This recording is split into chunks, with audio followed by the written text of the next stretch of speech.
Hey everyone, I started buying Johnson & Johnson stock at $58. It's now trading at $147. I have had a lot of experience with this stock over the years.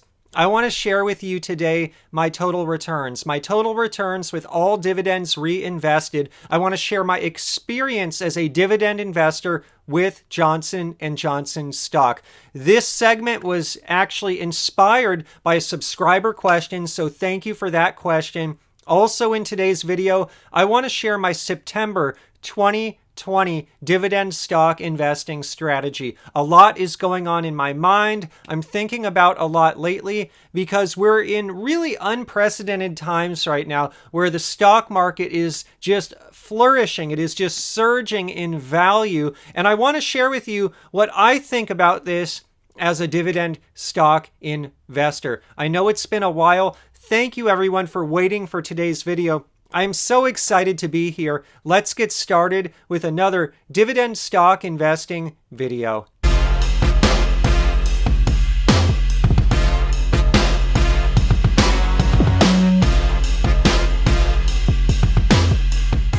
All right, everyone. So the first segment today is all about Johnson & Johnson. I want to just share it on the screen right now, so check it out. What you see on the screen right now is some historical data about Johnson & Johnson and my particular experience deploying money into this stock over time. So the first part of my Johnson & Johnson segment, I just want to share with you as a long-term dividend investor what it's been like over time, dollar cost averaging in over the years. And so as you can see on the screen right now, I started out in 2011, and during the year of 2011, I deployed 10.41% of the money that I've ever deployed in Johnson & Johnson. If you move on to the next year, 2012, the money deployed goes up to 12.27%. So this is the total money deployed. So in year two, in 2012, I did not deploy that much more money into Johnson & Johnson. It was a relatively boring year, if you will, or a relatively maybe a year where I just didn't have a lot of money to deploy into Johnson & Johnson. Moving on to 2013, my percentage goes up just a little bit, but again, 2013 was not a huge year. 2014, even 2014, my percentage is not up that much. I only deployed by the end of 2014, 20% of all the money I have ever deployed into Johnson & Johnson. And so here's where it gets interesting. When I look at 2015, this is where I really start pouring money into Johnson & Johnson. I don't remember what was happening in 2015. It was probably an epiphany that, hey, Ian, this is your number one favorite stock. You better focus on this stock. But it also could have just been, hey, I earned a lot of money that year. I don't remember actually, but 2015 was a big year. And as you can see, I highlighted on the screen right now because my deployed percentage goes from 20.45 to 58.74. And so in year 2015, I deployed a staggering 38% of the money that I'm ever going to deploy, or I have ever deployed so far in Johnson & Johnson. So 2015 was a big year. 2016 is followed up with another big year. In 2016, my percentage deployed goes up to 90.71. So again, I deployed in 2016 31.97% of the money that I've ever deployed into Johnson & Johnson so far. So again, I don't remember what was happening in 2015, 2016, but I must have earned good money those years, and I must have just been making a realization, becoming smarter in my investing that, hey, I better really focus on this thing. So after 2016, things slowed down again. In the year 2017, my percentage only goes up to 94. 2018, man, it ratchets up just a tiny bit to 95%. 2019 up to 98.88, and now as of the present day, September of 2020, I've deployed 100% of the money in Johnson & Johnson, obviously, that I've deployed so far. And so the reason I'm showing you off the bat is I started the video today with this staggering statistic that I started buying Johnson & Johnson at $58 and change, and that is true. In fact, I first started buying at $58.31, and that is so exciting. But the fact of the matter is that was my starting point. When I look over the years, boy, I wish I had more money in 2011. Boy, I wish I went a little more aggressive in 2011, but I did not. I dollar cost averaged over the years. Some years were bigger than others, but I just kept the momentum. I kept moving forward. And even several years into it, in 2015, 2016, I went the heaviest that I had ever gone in Johnson & Johnson. And so the key takeaway off the bat, before I go even further, is that my strategy, my dividend stock strategy, is about moving forward. It's about brick by brick. It's about setting a line in the sand and not necessarily having all the money up front, but just deploying more and more money as I earn more money and realizing as a business professional that some years I might have a lot more money than others. In 2015, 2016, man, those were good years, at least as far as J&J goes. And so that's the first thing I want to share. Now, check it out. I'm going to put the table on the screen again. What I also want to share just some Johnson & Johnson stats really quick. So on the right, you see it's now trading at $147 and change.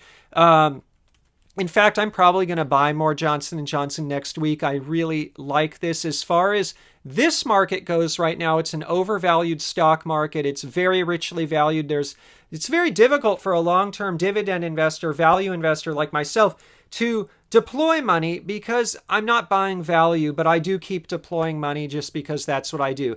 But anyways, as far as dividend stocks go, I do think J&J is actually at a reasonably attractive valuation. And you see this on the screen right now because the forward PE for this year is an 18 and the forward PE for next year is a 16. That's why I highlight it for next year. The current starting dividend yield is 2.73%, but the payout ratio is only 51%, and that's on 2020 earnings, and so there's room to grow the dividend. And so those are just some of the starting points, some of the things I want to share up front. And now what I want to do is I want to share with you my total returns over time, because I got this question, and I also want to share just my first tranche returns as well, because that's what I've been sharing historically. And so in fact, check it out on the screen right now. I'll start with the total returns. And so how did I compute the total returns? Obviously, on my channel, I do not share my net worth. I do not share the exact amount of money I have in my dividend stock portfolio, but I do share all of my stocks and the percentages I have allocated towards each. And so I'm not sharing total dollars on the screen now, but the way I computed this is I basically looked at all the money I've ever put into J&J. And that's what you saw just before here in the percentages. I shared how much of the total, the 100% total, I deployed each year, and most of it was in 2015 and 2016, although I drew my line in the sand in 2011. And mind you, when I look at all the money I put into J&J for this total returns calculation, I don't look at dividend reinvestment as net new capital. I only look literally as net new capital, because dividends that get paid and then get reinvested, that is the miracle of compound interest. That is money that's being spun off from J&J that I'm reinvesting into J&J, but it's not net new capital I had to go out and actively earn. I'll talk more about this in the second segment of today's video, because I am working really hard right now actively earning money. But again, dividends being reinvested, that's passive income, true passive income. And so when I look at my total returns on J&J, the way I look at it is all my money I put in, active money I did put in. But when I compute the results, I'm looking obviously at the benefits of dividends and the benefits of dividends being reinvested. But again, in terms of computing things, I'm looking at just the money I put in. And so anyways, if I look at all the money I ever put into J&J, and I look now at my J&J stake, with J&J from day one, I've been reinvesting dividends. If I look at the current value of all of my J&J stock and I compare that with the money that I put in, and again, the value of it today does include reinvested dividends. It does include the passive income, the miracle of compound interest, the snowball, if you will. If I look at all the money I ever put in, not including reinvested dividends, active income put in, I compare it to the value of everything that's there today. How much am I up on J&J? I am up 84%. So I am up 84%, and that includes all the tranches from 2011 through the present day, with a very heavy weighting on 2015 and 2016. And in fact, I deployed 70% of the money that I put into J&J so far was deployed in 2015 and 2016. And so you can see here what's so exciting about dividend investing is slow and steady, brick by brick over the years, some years bigger than others. Key takeaway is it's possible to have a huge total return just in terms of portfolio value. And the portfolio value on J&J alone, I am up 84%. Fast forward another year or two, I will probably double my money. And so that is really, really exciting. And what's also exciting is if I look at my yield on cost, and this is not a simple yield on cost, this is a real yield on cost. If I look, basically, how much dividend income does my J&J shares pay me right now in 2020 per year? I take that and I divide by all the money I ever invested in J&J. And again, the active money I invested, not dividends being reinvested. That's passive. I look at active income I put into this investment. And again, I take the dividends I receive on average per year now, divide by the active income I put into this thing. I am yielding 5.02% yield on cost. And again, the current yield on this stock is only 2.73. And so you can see I am now almost double the current market starting dividend yield. And that's just the miracle of dividend growth investing. And again, it hasn't been that long because, yeah, I got started in 2011, but most of my money, 70% of the money, went in 2015 and 2016. So really what you're seeing here is almost a 5-year return, if you will. So in roughly 5 years, at least with the bulk of the money being in the stock only 5 years, that 84% total return with a 5% dividend yield on cost, real yield on cost, true yield on cost, that is pretty cool. And so that was actually a subscriber question I'm really excited to answer. And just to give a little more flavor to it, I'll share on the screen right now. My first tranche return, I bought my first tranche in 2011 at $58. I'm up 153% on that tranche. Now, that does not count dividends reinvested. That's just capital appreciation.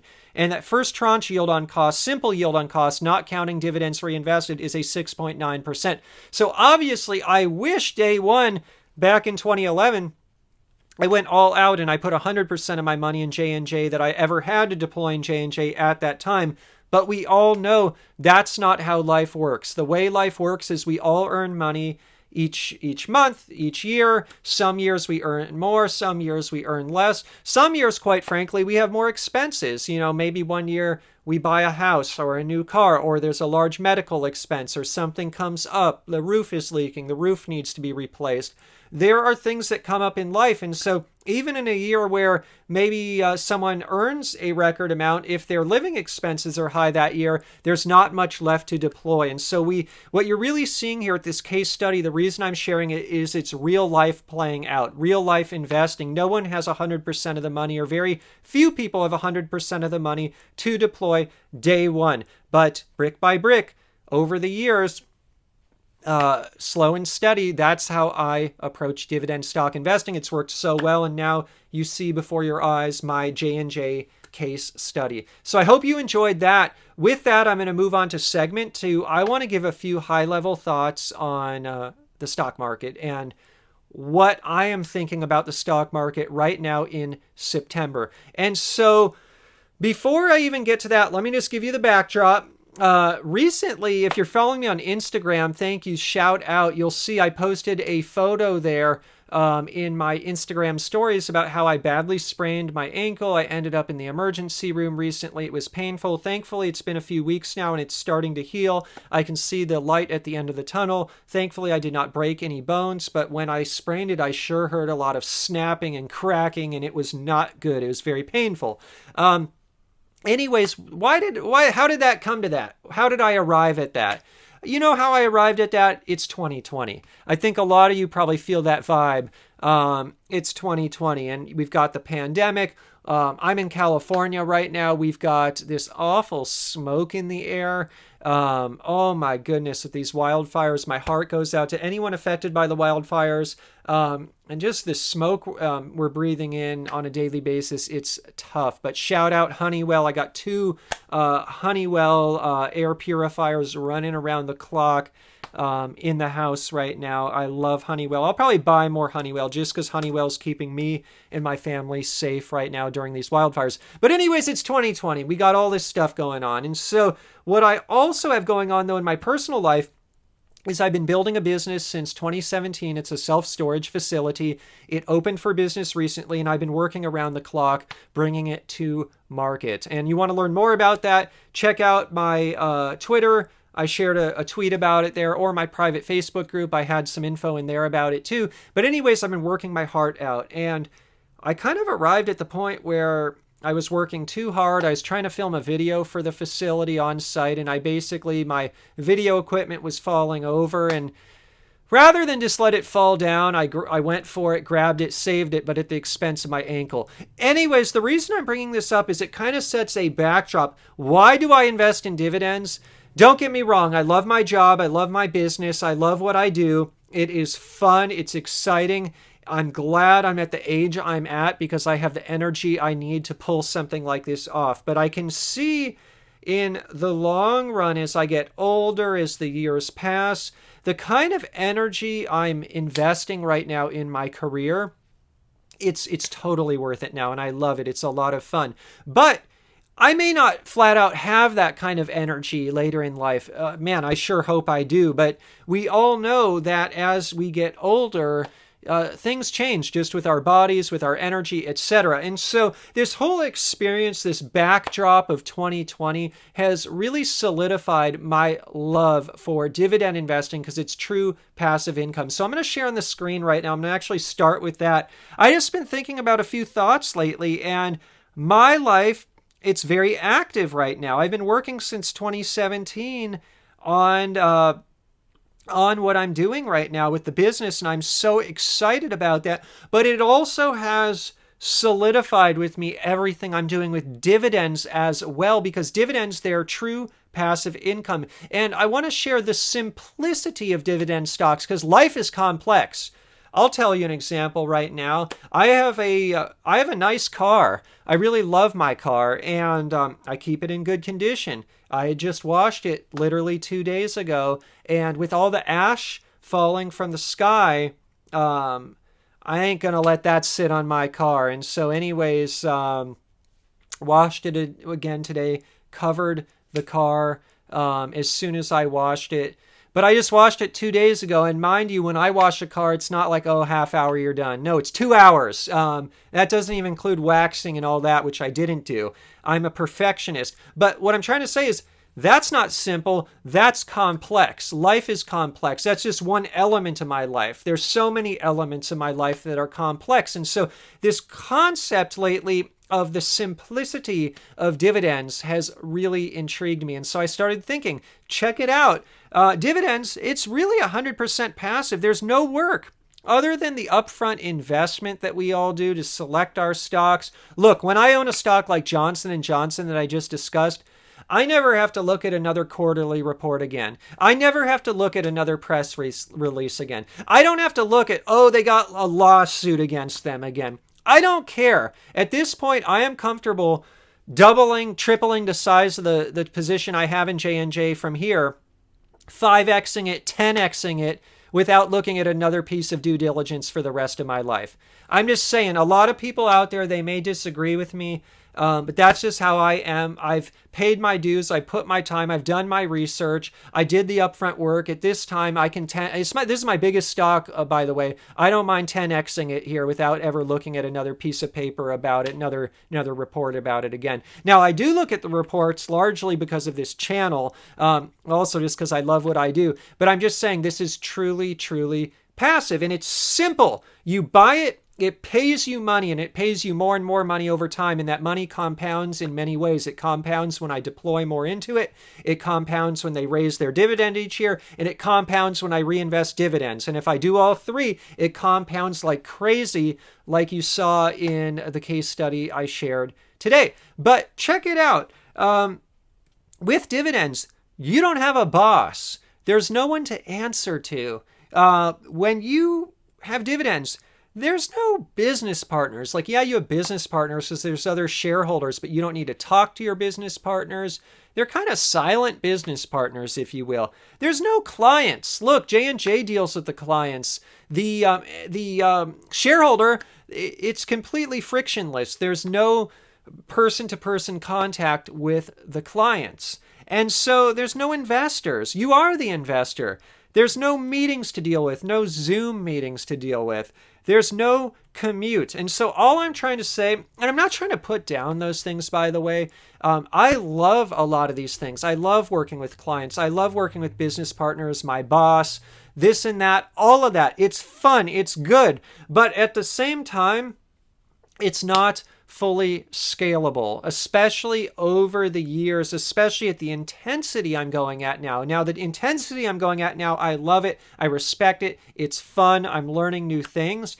But I'm just saying it also underscores that, yeah, there's other elements of life. A few years from now, I may find myself devoting more and more time to other pursuits in life, such as long distance running, such as learning, maybe, who knows, learning a new language. There could be all types of other things, and it's the simplicity of dividends that makes that all possible. And of course, just because dividends are simple, just because we all love dividends, again, it doesn't mean we shouldn't have a job. It doesn't mean we shouldn't work hard or we shouldn't do this or that. What it does is it gives us options. It gives us options in the long run, because right now I'm doing it all. I love it all. But again, gives me options. And so I like going through times like I'm going through now where I'm working hard, where I got hurt, where I'm kind of pushing myself too hard, because it gives me these insights and this love and this respect for dividends. Anyways, what am I doing in September? Check it out. What I'm doing in September is, because of my current situation, because I'm busy, because dividends are simple, I am still deploying money, but I'm doing it in really small tranches. I'm actually mostly focused on saving cash right now, but I am deploying in small tranches of my favorite ride or die stocks. And the three I'm buying right now are PepsiCo. I'll share some screenshots right now of some recent purchases I made of PepsiCo. SBUX is another one. I'll share it through the screenshots here so you can see what I recently bought. And Johnson & Johnson. Maybe I'll buy a little Honeywell, not a ride or die stock, but I might do it just to say thanks, Honeywell, because I love Honeywell. Because even in the self-storage I built, we see some Honeywell equipment all over the place, and it's really exciting to see that. But anyways, with the market at such lofty valuations, I'm going really slow, really steady, small bricks, really small bricks. Is this year going to be a 2015 for me? Is this year going to be a 2016? No, this is going to be a really small year in terms of money deployed. Well, I did go a little heavier earlier in the year in March, April, but again, it's going to be, in general, probably an easier year here on out because the market is trading at such lofty valuations. That said, because I love the simplicity of dividends, I keep putting money in. And I just need to remember that patience wins. And I need to remember to stay boring. This is important. I'm saying this more for you than for me, because for me, I'm so solidified in my dividend strategy that I will never stop and I will never deviate from the strategy. Now, the only time I may deviate from this strategy is to buy Google stock. I'm serious, especially now launching my self-storage and working on the marketing. I'm a digital marketer. I've done marketing my whole career, and just gosh, I have so much respect for Google. Being a YouTuber, I love YouTube. I just want to own a piece of it because it's such a big part of what I do professionally and also for fun here on my YouTube channel. One day I might own it, but not right now, probably. But other than that, you won't really see me deviating from my strategy. It's not a problem for me to stay boring. Sometimes these videos are difficult, and I've even got comments. Ian, for the third week in a row, you've shared your purchases on Starbucks and Pepsi. And it's true. Ian, what did you do this week? I bought Starbucks and Pepsi. Ian, what are you doing next week? I'm buying Starbucks and Pepsi. What am I doing the week after that, the week after that, the week after that? I'm buying Starbucks and Pepsi. It makes it difficult to do these YouTube videos. That being said, it's just what I do because I know it's going to pan out in the long run, just like it did for me with J&J. But what I'm seeing here, and the reason I'm bringing this up is to kind of more remind the community, I see a lot of dividend investors no longer being dividend investors in the community. And I think that's okay because every investor is going to find their own niche. And I'm not saying what I do is the only way. I just share this for fun and entertainment. This is what works for me. It's just my own journey. Hey, I may be making a ton of mistakes and doing the wrong thing, but this is what works for me. But what I'm saying is a lot of people on YouTube or on Twitter, these are people who have branded themselves as dividend people, value people, cash flow people, people like me who want to live off of dividends. But they're now going out and they're buying the latest tech stocks, and they're going heavy in tech stocks, kind of late in the cycle, if you ask me. Some of them are out there buying the Teslas of the world in these types of stocks. Now, I wish all of these investors all the best, and maybe their strategy is better than mine. Maybe they know something I don't know. I need to remain humble. But what I do, the reason I'm spreading this message is I see an element out of there of the old Ian. When I was, I've been doing this over 20 years, but when I was only doing it, say, for the first 5 years or 10 years, I made a lot of mistakes, probably a lot more than I should have made in those early years, but I made them and I learned, and it's made me a better investor for it. But one of my mistakes is I tried all these different things like, oh, I'm tired of dividends, let's go do penny stocks and this and that. And the thing I'm kind of seeing is I see a kind of the old Ian. I see an element of that popping up in other investors out there. And so just the challenge I bring to the community is don't be afraid to be boring, because it ain't that boring when you are stacking dividends like I have over the years with Johnson & Johnson. And so anyways, be careful because there's a lot of hype. It's a big hype machine out there. And I've benefited from some of the hype because I own Apple stock and it's done really well, but I'm just saying I ain't buying Apple here. No way. I'm reinvesting dividends. I don't want to penalize the winner, but other than that, no. I'm not adding to it. I think it would be, it just would not be a wise allocation of my capital. All right, everyone. So I really want to thank all of you for hanging in there. I am going to get back to a more regular YouTube schedule. Thank you for the patrons who have hung in there strong. Supporting this channel means the world to me, and everyone who's participated, contributed. Share a comment below, share some support, share the stocks, your strategy that you're pursuing in September. I'd love to hear. I love you all. Before I leave today, in terms of a full disclosure, I own all the stocks mentioned today, or not all of them, because I mentioned stuff like Tesla. No, I own the dividend stocks I mentioned today. I am long Apple, ticker symbol AAPL. Honeywell, ticker symbol HON. Johnson & Johnson, ticker symbol J&J. Starbucks, ticker symbol SBUX. Man, I went a whole week without Starbucks. I'm getting a Starbucks tomorrow. Big one, venti. And I'm long PepsiCo, ticker symbol PEP.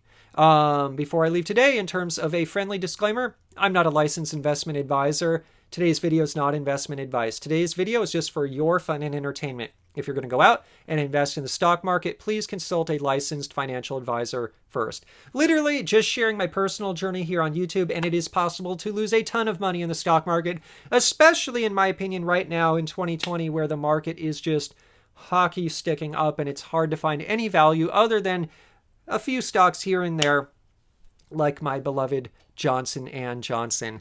I love you all. Please like the video, do the thumbs up, subscribe, share your love. I will see you in the next video.